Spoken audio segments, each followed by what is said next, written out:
What has sustained the program? The grace of God that flows out from individual people who see the vision and mission of the program.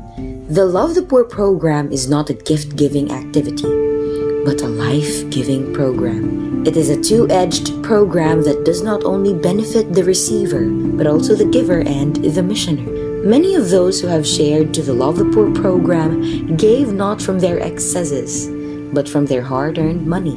They gave because they saw it as their opportunity to share in Christ's mission. In sharing, they too have been converted.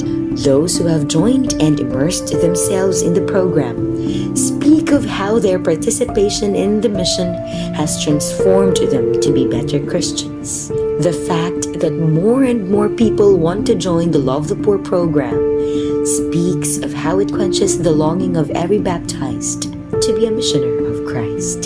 The growing number of recipients, the abundance of help even during a crisis, and the growing number of collaborators speak of the favor that the Lord continues to pour out to the Love the Poor program, because it is He who first loved and reached out to the poor, not the poor who has no capacity saving himself or herself on his or her own. In 2020, during the height of the COVID-19 pandemic, the Love the Poor program won the Capstone Project Awards, sponsored by the Pontifical University of the Holy Cross in Rome and the International Business Leaders Advisory Council. Today, we have grown the Love the Poor program to Love the Poor House. To date, we have built 16 houses for the poor in a span of 3 years.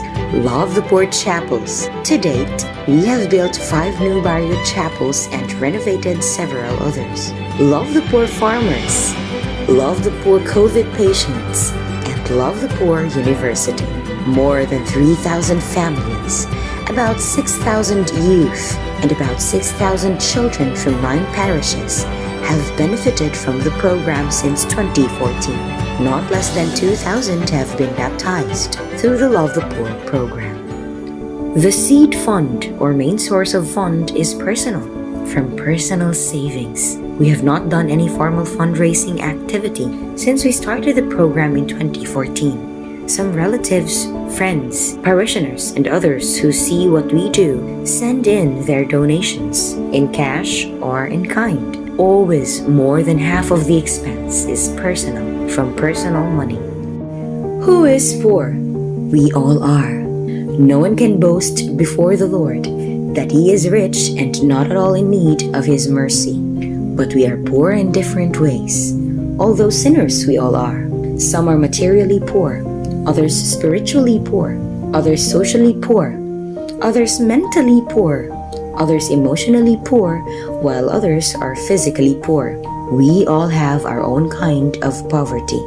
When we launched the Love the Poor program, it was never meant to only address the need of those materially poor or spiritually poor, but more so, those who are both spiritually and materially poor.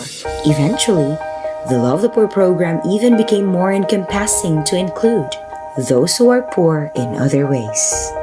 Contrary to the understanding of a few, the Love the Poor program is not a dole-out program, nor a one-time or a seasonal gift-giving that is funded by a few rich people.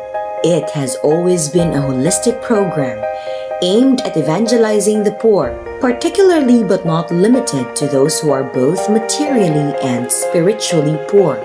Being so, the program includes catechesis, parenting, youth and adult faith formation, life skills building, creative and expert facilitation and conduct of pre-sacrament and pre-canon seminars, counseling, baptisms, confirmations, weddings and Eucharistic celebrations, Christian banquet, community animation, and gift giving.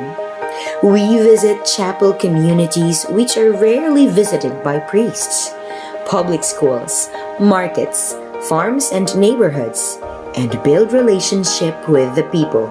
Some visits are announced, some are not.